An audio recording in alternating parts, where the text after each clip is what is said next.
Bienvenue, mes chers, sur la chaîne Les Récits de Mamie. C'est ici, dans ce petit coin chaleureux du net, que Mamie vous raconte les contes populaires africains qui portent en eux la sagesse de nos ancêtres, les leçons de la vie et parfois aussi les avertissements que le temps ne cesse de répéter. Aujourd'hui, je vais vous raconter une histoire vraie comme on en murmure encore dans les villages et les quartiers de nos grandes villes. Une histoire qui parle de générosité, de gratitude, mais aussi de ce que peut coûter le sentiment de droit quand il prend la place de l'amour. Installez-vous confortablement, fermez un peu les yeux si vous voulez, et laissez Mamie vous emporter dans la vie de Dominion. L'histoire d'un homme qui donnait sans compter. Jusqu'au jour où quelqu'un a décidé qu'il n'avait pas le droit de donner moins. Abonnez-vous, activez la clochette, et surtout, écoutez bien jusqu'à la fin, car la morale de cette histoire pourrait bien vous sauver un jour. Allons-y. La vie de Dominion ne s'est pas effondrée du jour au lendemain. Elle a commencé au moment où quelqu'un s'est senti en droit d'obtenir plus qu'il ne pouvait donner pour les célébrations de Noël. En ville, Dominion et sa femme vivaient le genre de vie que les gens respectaient discrètement. Ce n'était pas tapageur ou extravagant, mais c'était stable et confortable, le genre qui vient de la régularité, de la discipline et du travail honnête. Dominion était un homme de la classe moyenne qui comprenait l'argent, non parce qu'il courait après le luxe, mais parce qu'il savait gérer ce que ses mains produisaient. Il vivait dans un appartement loué dans un bon quartier, pas un manoir, mais spacieux, propre et bien entretenu. Les sols étaient toujours nets, les meubles solides, la cour paisible.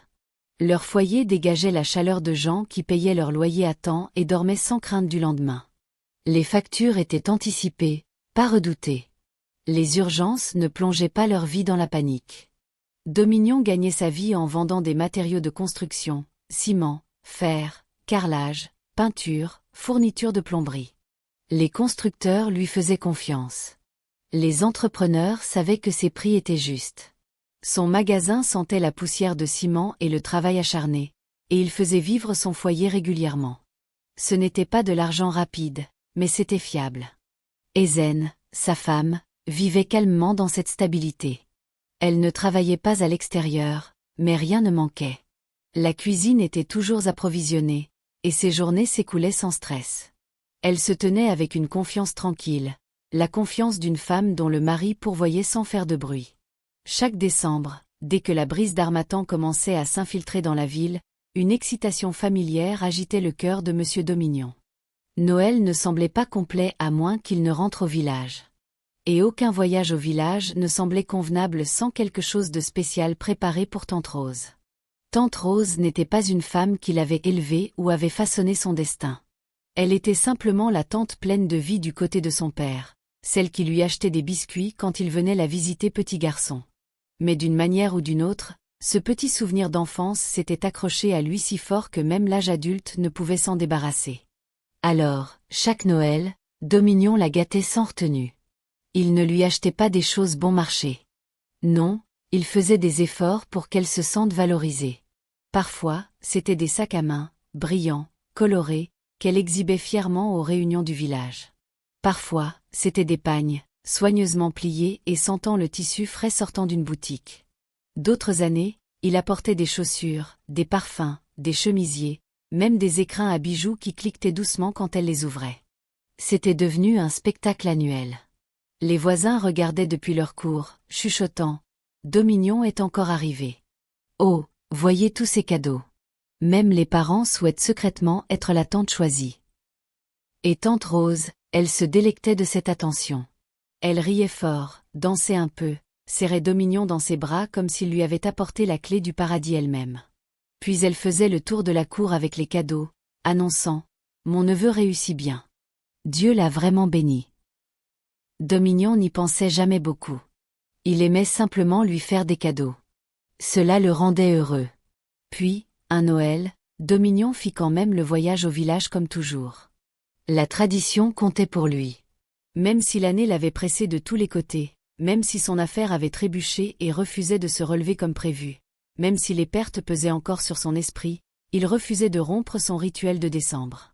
Mais cette fois, sa voiture était différente. Pas de gros cartons, pas de sacs de shopping chic, pas de paquets supplémentaires pour les parents qui attendaient impatiemment à la porte. La vérité était simple. Entre le conteneur qui avait coulé en mer et l'investissement qui s'était effondré de façon inattendue, Dominion avait passé l'année à colmater les brèches. L'argent ne circulait plus comme avant. Il coulait prudemment, sélectivement, et bien qu'il soit encore à l'aise, il n'était pas en mesure de donner comme avant. Pourtant, il ne pouvait pas se présenter les mains vides devant Tante Rose. Jamais. Après avoir cherché pendant des jours, il opta pour une modeste montre-bracelet, belle, mais rien d'extraordinaire, quelque chose qu'il espérait qu'elle apprécierait avec compréhension. Quand ils arrivèrent au village, Tante Rose sortit en marchant avec son excitation habituelle, le pagne noué haut, le sourire assez large pour avaler la brise d'harmattan. « Dominion, mon fils, ma bénédiction de Noël. » Il l'étreignit chaleureusement, mais son cœur battait un peu trop vite. Culpabilité, peur, embarras, tout se mélangeait. Plus tard, il la prit à part et lui tendit la petite boîte. « Tante, dit-il doucement, s'il te plaît, contente-toi de celui-ci. Cette année a été un peu difficile pour moi. Les affaires ne se sont pas passées comme prévu. L'année prochaine sera meilleure. Je te le promets. » Elle ouvrit la boîte, fixa la montre-bracelet et sourit. Un sourire lent, contrôlé. « Ah, c'est bien, dit-elle. Merci, mon fils. » Mais au fond de sa poitrine, quelque chose se resserra. Pour le reste des vacances, Tante Rose se comporta normalement. Elle riait quand les autres riaient. Elle suivait Dominion comme elle le faisait toujours. Et chaque fois que des visiteurs arrivaient, elle soulevait la boîte de la montre de façon dramatique, et annonçait avec fierté. « Regardez ce que mon neveu m'a acheté pour Noël cette année. » Mais quand il partait, son visage s'affaissait. Ses yeux se plissaient. Ses lèvres se serraient en une ligne que seule l'amertume pouvait dessiner. Une montre-bracelet. Une simple montre-bracelet. Après toutes ces années de sac à main, de parfum, de pagne. Après toutes les fois où elle s'était vantée auprès de ses amis en disant « Dominion est mon fils, il ne peut pas me décevoir. Comment peut-il me donner quelque chose comme ça ?» murmura-t-elle chaque nuit. « C'est moi qu'il veut déshonorer. » Elle garda la colère silencieuse, soigneusement cachée sous son sourire jusqu'à la fin des vacances et le départ de la famille Dominion. Mais avant qu'il ne parte, il rappela Tante Rose à part. « Tante, merci de t'être occupée de nous, » dit-il doucement, en glissant 20 000 néras dans sa main. « Contente-toi de cette petite somme. Les choses iront mieux l'année prochaine. » Ses yeux s'écarquillèrent légèrement à la vue de l'argent supplémentaire, et pendant un instant, elle s'adoucit et l'étreignit. Mais ensuite, elle se souvint de la montre-bracelet, de la honte, des chuchotements qu'elle imaginait que les gens avaient fait dans son dos. « Tante Rose, maintenant, c'est cette petite montre qu'il a apportée cette année. Peut-être que l'argent de la ville est fini. Ou peut-être qu'elle n'est plus importante pour lui. » Ses pensées brûlaient plus fort que sa gentillesse. Elle força un sourire, l'étreignit à nouveau et fit un signe de la main tandis que la famille s'éloignait en voiture. Mais le sourire mourut au moment où la voiture disparut dans la poussière. Cette nuit-là, quand tout le village s'était installé dans le silence, elle rassembla la montre-bracelet, les 20 000 néras en liquide et quelques feuilles sèches qu'elle gardait cachées derrière sa cuisine. La lune était basse, pâle et vigilante. Derrière sa maison, elle dégagea une petite parcelle de terre. Elle y déposa les feuilles, plaça la montre-bracelet dessus, puis étala l'argent autour comme une offrande. Ses mains tremblaient de colère. Et de sentiment de droit. « Contente-toi, » chuchota-t-elle avec amertume. « Après toutes ces années, il m'a apporté ça. » Elle craqua une allumette. La flamme prit rapidement. La cupidité est un bois sec. L'argent se recroquevilla. La montre-bracelet noircit. La fumée monta en une ligne aiguë et laide vers le ciel. Alors que le feu crépitait, elle s'agenouilla, les yeux fous. « Par ce feu, que ses bénédictions brûlent, » ordonna-t-elle. « Que son affaire se disperse comme des cendres. Que les clients le fuient. Que la déception le suive jusqu'à ce qu'il retourne dans ce village les mains vides et sache ce que signifie se contenter. Point. » Le feu siffla, les feuilles se ratatinèrent, la montre-bracelet fondit en une forme noire et tordue. Que sa richesse s'assèche. Que tout ce qu'il touche échoue jusqu'à ce qu'il retourne dans ce village les mains vides. Elle cracha dans le feu. Les flammes bondirent comme pour lui répondre. Quand le feu mourut, elle se leva lentement, respirant avec difficulté, satisfaite. Loin de là, en ville, Monsieur Dominion déverrouilla sa porte d'entrée, entra dans sa maison claire et paisible et poussa un soupir de soulagement. Il ne savait pas que quelque chose l'avait suivi depuis le village, quelque chose qu'il n'avait jamais mérité. Le premier signe que quelque chose n'allait vraiment pas apparut environ 2 semaines après leur retour, mais Dominion ne le reconnut pas immédiatement. Janvier était toujours imprévisible. Les constructeurs ralentissaient après les fêtes. L'argent circulait avec prudence, et les clients reportaient souvent leurs achats. Il se disait que c'était normal. Il en rit même avec Ezen un soir, disant que les affaires reprendraient bientôt. Mais les jours passèrent, et le magasin resta étrangement calme. Les hommes qui s'arrêtaient autrefois tous les 2 jours cessèrent complètement de paraître. Les femmes qui insistaient pour n'acheter qu'au magasin de Dominion traversaient maintenant la route sans même y jeter un coup d'œil. Certaines le saluaient chaleureusement, souriant comme si rien n'avait changé. Pourtant, leur pas ne ralentissait jamais. Quand il s'enquérait d'elle, elle donnait de douces excuses vides, promettant de revenir une autre fois. Cette fois ne vint jamais. Dominion passa de longues heures assis derrière le comptoir, à regarder la fine poussière se déposer sur les sacs de ciment qui disparaissaient autrefois avant midi. Ses ouvriers, habitués à un mouvement constant, s'appuyaient contre les murs sans rien à faire, chuchotant, confus. Quand il demandait ce qui se passait, Dominion ne pouvait que secouer la tête. Il ne comprenait pas lui-même. Il sentait seulement une peur tranquille grandir dans sa poitrine. À la maison, Ezen remarqua le changement avant qu'il n'en parle. Dominion rentrait plus tard chaque soir, épuisé sans avoir travaillé. Son appétit diminuait. Parfois, il restait assis à fixer le vide longtemps après le dîner. Ezen ne le pressait pas. Elle écoutait. Elle le rassurait doucement, lui rappelant les périodes passées où les affaires baissaient pour ensuite reprendre. Elle y croyait. Elle voulait qu'il y croie, lui aussi. Puis un après-midi, un client de longue date appela pour dire qu'il ne pourrait plus payer sa dette en totalité. L'homme parlait poliment, mais les mots tranchaient profondément. Cet argent était destiné au réapprovisionnement. Ce soir-là, Dominion resta assis sur le lit en silence, les épaules lourdes. Ezen s'assit à côté de lui frottant lentement le dos, lui disant qu'ils s'en sortiraient ensemble. Mais les problèmes ne s'arrêtèrent pas. Le propriétaire augmenta le loyer sans avertissement. Une semaine plus tard, le générateur tomba en panne, vidant l'argent que Dominion n'avait pas. Puis des voleurs pénétrèrent dans le magasin et emportèrent des matériaux de valeur. Quand il le signala, même la police parlait avec pitié. Dominion avait l'impression que les ennuis suivaient délibérément ses pas. Les factures commencèrent à s'accumuler. Les économies disparurent en silence. Ezen commença à étirer la nourriture sans l'annoncer. Elle cessa de s'acheter des choses pour elle. Elle vendit de petits objets personnels et cacha l'argent dans la maison pour que Dominion n'en sente pas le poids. Pourtant, rien ne s'améliorait. Les affaires parallèles échouaient. Les nouveaux fournisseurs le refusaient. Les anciens partenaires l'évitaient. Lentement, douloureusement, Dominion commença à vendre des choses qu'il pensait autrefois intouchables. D'abord la 2e voiture, puis un terrain qu'il avait mis des années à économiser pour acheter. Ezen ne protesta jamais.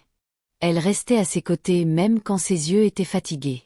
Finalement, les meubles quittèrent la maison. Puis le générateur. La maison devint plus vide, plus silencieuse. Les voisins regardaient de loin. Les amis cessèrent d'appeler. Dominion maigrit. Certains soirs, il s'asseyait par terre, le dos contre le mur, se demandant où il avait fait erreur. Ezen s'asseyait avec lui, silencieuse, présente, refusant de le laisser seul avec ses pensées. Le jour où Dominion vendit le magasin le brisa complètement. Il resta longtemps dehors après avoir remis les clés, fixant le bâtiment qui avait autrefois contenu ses rêves. Ce magasin avait nourri sa famille. Il lui avait donné sa dignité. Maintenant, il appartenait à quelqu'un d'autre. N'ayant plus rien à quoi se raccrocher, Dominion avala sa fierté. Ensemble, lui et Ezen emballèrent ce qui restait de leur vie et décidèrent de retourner au village. Le matin où ils partirent pour le village était lourd, comme si le ciel lui-même les plaignait. Dominion et Ezen arrivèrent au parc de bus tranquillement, chacun portant un petit sac. Ils s'assirent sur l'un des bancs en bois fissurés en attendant le prochain bus en direction de l'est. D'autres passagers se rassemblaient aussi, des commerçants, des étudiants, des mères portant des bébés endormis. La vie se déroulait autour d'eux, mais pour Dominion, tout semblait lointain, étouffé, comme s'il était sous l'eau. Puis un vieil homme arriva. Il était grand, mince, avec des cheveux argentés et des yeux fatigués, mais perçants. Son pagne était soigneusement noué, et il marchait avec une canne en bois sculpté.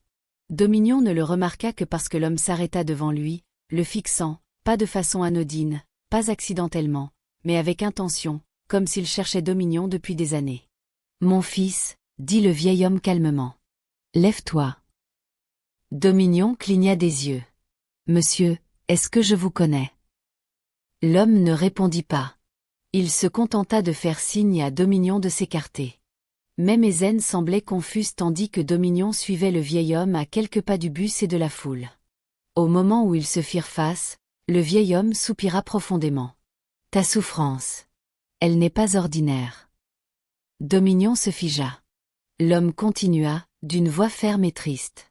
« Tu penses que tu vas au village pour trouver la paix, mais si tu entres dans ce village aujourd'hui, tu achèveras ce que la malédiction a commencé. » Le cœur de Dominion battit violemment. « Une malédiction » chuchota-t-il. « Quelle malédiction ?»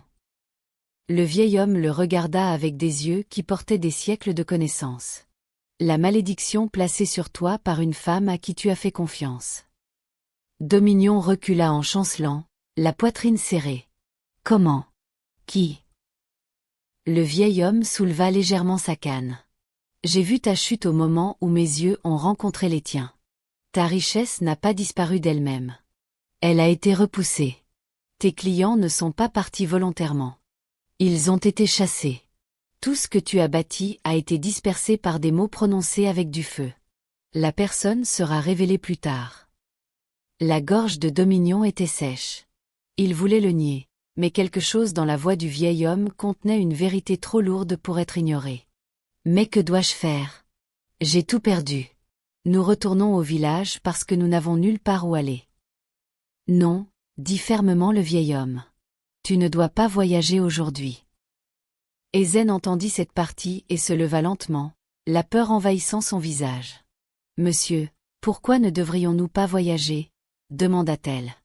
Le vieil homme se tourna vers elle gentiment. « Parce que la terre où vous allez est l'endroit où la malédiction a été plantée. S'il y retourne maintenant les mains vides, la malédiction s'accomplira. Les choses empireront. » Dominion sentit ses jambes faiblir. « Mais j'ai vendu mon magasin. J'ai tout vendu. Je n'ai nulle part où retourner. » Le vieil homme s'approcha. « Ton magasin, dit-il doucement, est l'endroit où ta richesse a commencé. Ta sueur est enfouie dans ce sol. Ton destin a touché cette terre. Cet endroit connaît ton nom, et jusqu'à ce que tu y retournes, rien ne se relèvera. » Dominion avala sa salive avec difficulté. « Que dois-je faire ?» Le vieil homme pointa sa canne vers la route. « Retourne à ce magasin. Même si un autre homme le possède maintenant, place-toi devant le magasin. Baisse-toi. Prends une poignée de sable du sol. Juste une poignée. Tiens-la fermement. » Les instructions semblaient étranges, mais la présence du vieil homme dégageait une autorité. « Quand tu seras à la maison, » continua-t-il, pris sur ce sable. « Parle la vie, pas la peur. Parle la restauration, pas l'échec. Dis au sable de tout te rendre ce qui t'a quitté. » Les yeux d'Ézène se remplirent de larmes. « Cela marchera-t-il » chuchota-t-elle. Le vieil homme sourit faiblement. « Ta chute est venue de paroles prononcées. Ta restauration viendra de la même manière. » Dominion restait là, tremblant, brisé, confus, mais avec une lueur d'espoir qu'il n'avait pas ressentie depuis des mois. Le vieil homme toucha doucement son épaule. « Fais demi-tour, mon fils. Ne monte pas dans ce bus. Ton voyage n'est pas vers le village, mais vers ton commencement. » Et sur ces mots, il s'éloigna lentement, silencieusement, laissant Dominion et Ézène debout au milieu du parc, essoufflés, secoués. Dominion et Ézène restèrent figés longtemps après que le vieil homme eut disparu dans la foule matinale. Ils ne parlaient pas. Ils ne bougeaient pas. On aurait dit que le ciel avait mis leur vie en pause juste assez longtemps pour qu'un message leur parvienne. Finalement, Ézène expira en tremblant. « Dominion. Nous ne pouvons pas ignorer cela. » Il acquiesça lentement. Son cœur battait la chamade, mais une clarté s'installait en lui, qu'il n'avait pas ressentie depuis des mois. Ils ramassèrent leurs sacs et s'éloignèrent tranquillement du parc de bus. Personne ne remarqua leur départ. La vie au parc continuait comme d'habitude. Les chauffeurs criaient pour attirer les passagers, des femmes vendaient des snacks, des enfants couraient partout. Mais pour Dominion, le monde entier venait de basculer. Le voyage de retour vers leur quartier en ville semblait irréel. Ezen ne cessait de le regarder, cherchant sur son visage de la peur ou du doute. Mais ce qu'elle y trouva à la place, c'était de la détermination, fragile, tremblante, mais présente. Quand ils atteignirent la rue où se trouvait son ancien magasin, Dominion s'arrêta au coin. Le nouveau propriétaire avait déjà remplacé l'enseigne. De la peinture fraîche recouvrait l'endroit où son ancien logo se trouvait. Son cœur se serra douloureusement. « C'était à moi », chuchota-t-il. Ezen toucha doucement son bras. « Ce le sera à nouveau. D'une manière ou d'une autre. » Ils s'approchèrent du magasin en silence. Le nouveau propriétaire, un homme d'âge moyen au visage amical, reconnut Dominion immédiatement. « Ah, monsieur Dominion. Bonsoir. Comment vous en sortez-vous ? J'ai entendu. J'ai besoin d'une faveur, coupa Dominion doucement. Juste une petite. » L'homme s'interrompit, surpris par le sérieux de sa voix. « Tout ce qui est en mon pouvoir, » répondit-il. Dominion avala sa salive avec difficulté. « S'il vous plaît, j'ai besoin de prendre du sable devant le magasin. » L'homme acquiesça sans hésiter et lui donna sa permission.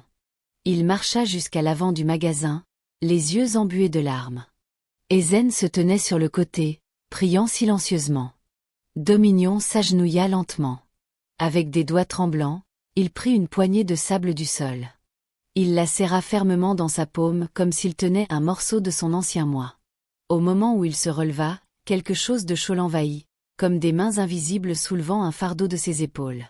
Il ne pouvait pas l'expliquer. Il se sentait juste plus léger. Il remercia ensuite le propriétaire du magasin et ils partirent. Sur le chemin du retour, Ezen parla enfin. « Dominion. Crois-tu que cela marchera ?» Il la regarda, les yeux brillants de la première lueur d'espoir qu'il avait ressentie depuis presque un an. « Je ne sais pas, » dit-il honnêtement. « Mais je crois que Dieu a envoyé ce vieil homme. Et si c'est le chemin vers ma restauration, alors je le suivrai. » Quand ils arrivèrent à la maison, Dominion ne se reposa pas. Il ne mangea pas. Il ne s'assit pas. Il alla directement dans leur chambre, ferma la porte, versa à nouveau le sable dans sa paume et tomba à genoux. Il ferma les yeux. Il respira profondément. Puis il commença à prier, non avec peur, non avec désespoir, mais avec autorité. « Avec ce sable, je rappelle tout ce que j'ai perdu. Mes clients, revenez. Mes revenus, revenez. Ma faveur, reviens. Tout ce qui a été repoussé loin de moi, j'ordonne que cela revienne. » Ezen s'agenouilla à côté de lui, des larmes coulant sur son visage. « Que la restauration commence, » chuchota-t-elle. Dominion le répéta, sa voix plus forte. « Que la restauration commence. » Et quelque part au-delà de ce que leurs yeux pouvaient voir, quelque chose bougea. Une porte s'ouvrit. Une chaîne se brisa. Un voyage s'inversa. La malédiction qui avait autrefois tout repoussé rencontrait le début de sa fin. La pièce sembla différente après la prière, plus légère, plus chaude, presque comme si une lourdeur silencieuse s'était levée de l'air. Dominion resta à genoux longtemps, respirant profondément, ses paumes toujours fermées autour du sable. Ezen resta à côté de lui, les mains tremblantes, chuchotant « Amen. Amen. Amen. » Comme quelqu'un qui arrose un sol sec d'espoir, mais la restauration ne vint pas avec le tonnerre. Elle vint doucement, presque silencieusement. Le premier signe arriva le lendemain matin. Le téléphone de Dominion sonna à 7h15, le premier appel matinal qu'il recevait depuis des mois. Au début, il le fixa, confus. Les appels venaient habituellement seulement de créanciers ou de mauvais numéros, mais cette fois, c'était une voix familière. « Monsieur Dominion, s'il vous plaît. Vous vendez toujours cet article ? Le bleu clair. » Dominion cligna des yeux.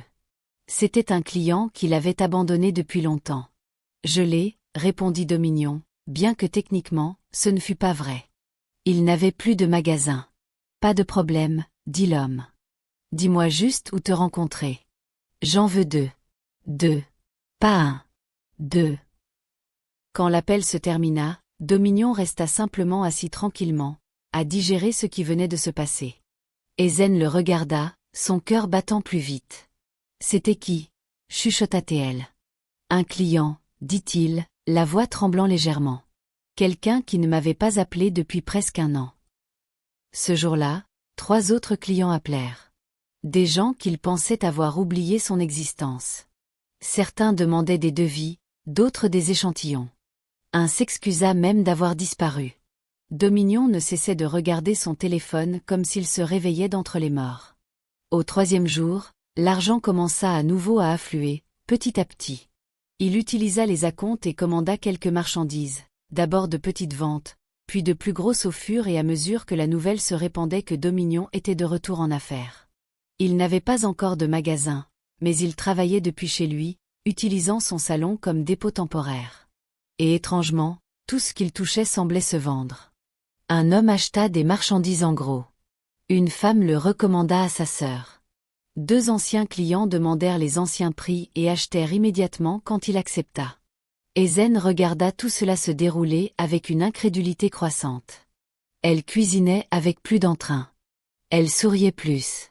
Elle recommença même à remettre de la viande dans leur repas, quelque chose qu'elle avait discrètement supprimé pendant les mois difficiles. « Dominion, dit-elle doucement un soir.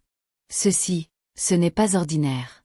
Quelque chose a changé. » Il acquiesça, des larmes aux yeux. « Je le sens aussi. » Mais le moment le plus choquant arriva exactement 1 semaine après la prière. Un homme frappa à leur porte, le nouveau propriétaire de l'ancien magasin de Dominion. « Monsieur Dominion, dit-il, se grattant la tête maladroitement. S'il vous plaît, venez reprendre votre magasin. » Dominion se figea. L'homme continua. « Depuis le jour où vous êtes parti, les affaires ont refusé de démarrer. Les clients se plaignent. Quelque chose ne va pas. Je ne peux pas survivre là-bas.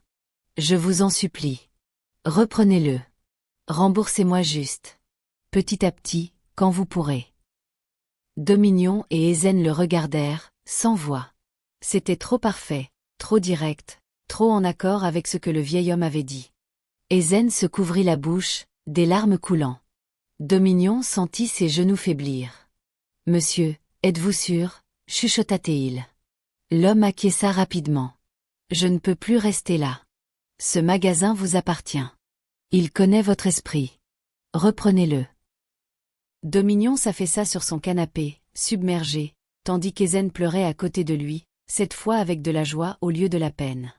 La restauration n'avait pas seulement commencé. Elle avançait vite, rattrapant tout ce qu'il avait perdu, rendant pièce par pièce, bénédiction par bénédiction. 1 mois plus tard, le vieil homme revint par un soir calme, exactement 1 mois après que les affaires de Dominion avaient commencé à respirer à nouveau. Dominion était dehors, rinçant la poussière de ciment sur ses mains quand il le vit à la porte, debout comme quelqu'un qui n'avait pas besoin de permission pour entrer. « Monsieur » appela Dominion, surpris. « Vous encore ?» Le vieil homme acquiesça lentement. « Oui, parce que vous méritez de savoir ce qui vous est vraiment arrivé. » Dominion le conduisit sur la véranda et lui offrit une chaise. Le vieil homme s'assit, posa sa canne à côté de lui, et regarda Dominion droit dans les yeux. « Vous pensiez que votre chute était due à la saison des affaires, commença-t-il. Vous pensiez que les clients avaient juste changé d'avis. Mais écoutez attentivement. Ce qui s'est passé n'était pas ordinaire. C'était orchestré. » La poitrine de Dominion se serra. « Ce Noël-là, continua le vieil homme, vous êtes allé au village avec une main moins pleine, non par méchanceté, mais parce que l'année vous avait pressé. Vous avez donné à votre tante une montre-bracelet et ajouté 20 000 néras, en parlant doucement. Contente-toi cette année. L'année prochaine sera meilleure. Elle a souri devant vous, vous a embrassé, accepté l'argent. » Le vieil homme fit une pause, puis baissa la voix. Mais cette même nuit, quand la cour dormait, elle a emporté la montre et l'argent dans son arrière-cour. Elle les a brûlés tous les 2, non pour prier, non pour célébrer, mais pour insulter ce que vous lui aviez donné, et pour l'utiliser comme point de contact. Les yeux de Dominion s'écarquillèrent. Elle a prononcé des mots dans ce feu, dit le vieil homme. Des mots qui appelaient l'échec dans votre affaire, des mots qui repoussaient les clients, des mots qui dispersaient votre faveur.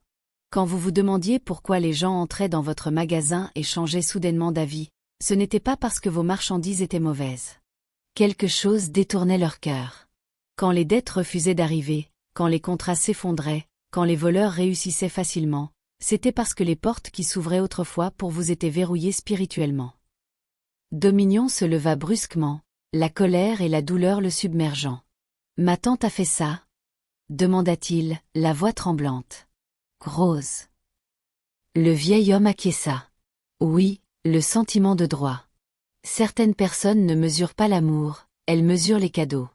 L'année où vous avez réduit est devenue une offense dans son cœur. » Dominion marcha de long en large, frustré. « Mais j'ai toujours fait plus qu'assez, » lança-t-il sèchement. « Des sacs, des chaussures, des pagnes.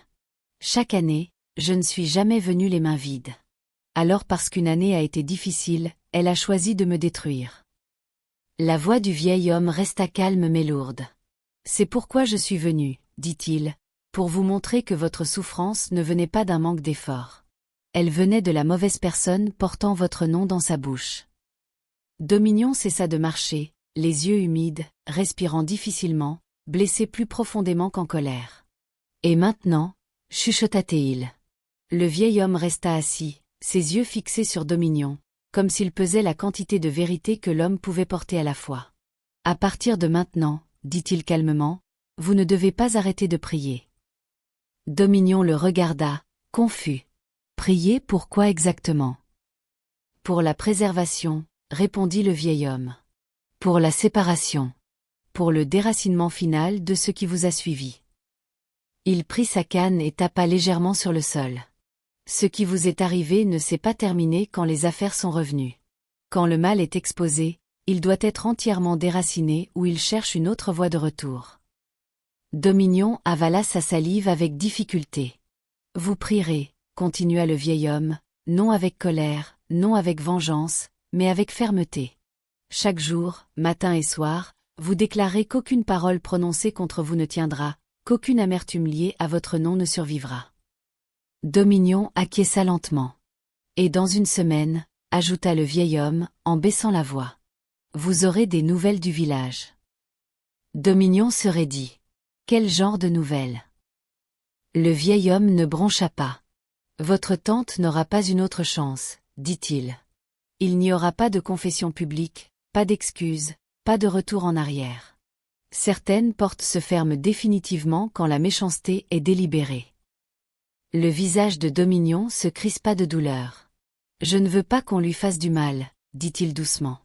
Je ne lui ai jamais souhaité de mal. »« Et c'est pourquoi, répondit doucement le vieil homme, vous devez rester à l'écart de ce qui va se passer ensuite. » Il se pencha légèrement. Quand le moment viendra, son corps sera trouvé à découvert.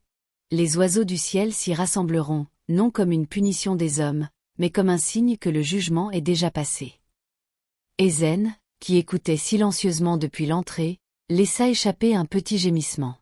Dominion secoua lentement la tête. « Alors c'est tout. »« C'est tout, » dit le vieil homme.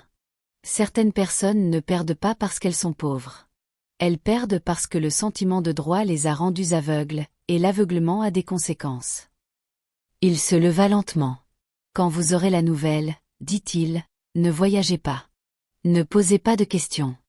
Ne portez pas le deuil, ni en public, ni en privé. Votre rôle a pris fin le jour où vous avez obéi. » La voix de Dominion trembla. « Ce sera vraiment la fin. » Le vieil homme acquiesça une fois. « Oui, et quand cela finira, votre vie se stabilisera complètement. Le cycle se fermera. » Il se tourna vers la porte, fit une pause, et ajouta une dernière phrase. « Que cela vous enseigne quelque chose. Tout le monde ne sourit pas à vos bénédictions et est heureux quand elles diminuent. » Puis il sortit. Dominion resta assis longtemps après que la porte se fut refermée, le cœur lourd, les mains tremblantes, priant non plus par peur maintenant, mais par compréhension. Exactement une semaine plus tard, l'appel arriva. Dominion était à l'intérieur de son magasin, debout entre des piles de ciment quand son téléphone sonna. Le numéro à l'écran portait le code du village. Son cœur ne s'emballa pas. Il ne tressaillit pas. Il coula simplement dans un savoir tranquille. Il sortit et répondit. « Dominion, dit la voix, tremblante et basse. Nous avons pensé que vous devriez l'apprendre de nous. » Il y eut un bref silence au bout du fil, lourd et inconfortable. « Votre tante Rose, son corps a été trouvé ce matin. » Dominion ferma lentement les yeux. « Comment ?» demanda-t-il, la voix posée. « Nous ne comprenons pas, » répondit l'appelant. « Elle a été trouvée à l'extérieur du chemin du village. Les vautours se nourrissaient déjà de son corps quand les gens l'ont vue. Personne ne sait ce qui lui est arrivé. Il n'y avait aucun signe, juste ça. » Dominion ne dit rien pendant un long moment.